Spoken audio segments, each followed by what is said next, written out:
సర్వేంద్రియానం నయనం ప్రధానం అన్నారు పెద్దలు.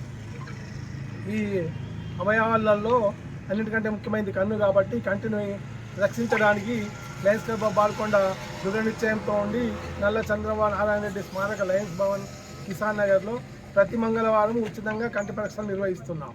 ఇందులో కంటి ఆపరేషన్స్ అవసరమైన వారికి ఉచితంగా కంటి ఆపరేషన్లను ఆర్మూర్ లయన్స్ ఐ హాస్పిటల్లో నిర్వహించి అట్టి వారికి ఉచితంగా కంటి అద్దాలను పంపిణీ చేస్తున్నాం. కాబట్టి మండలంలో కంటితో బాధపడే వ్యక్తులందరూ మా సేవల్ని వినియోగించుకోవాల్సిందిగా విజ్ఞప్తి చేస్తున్నాం.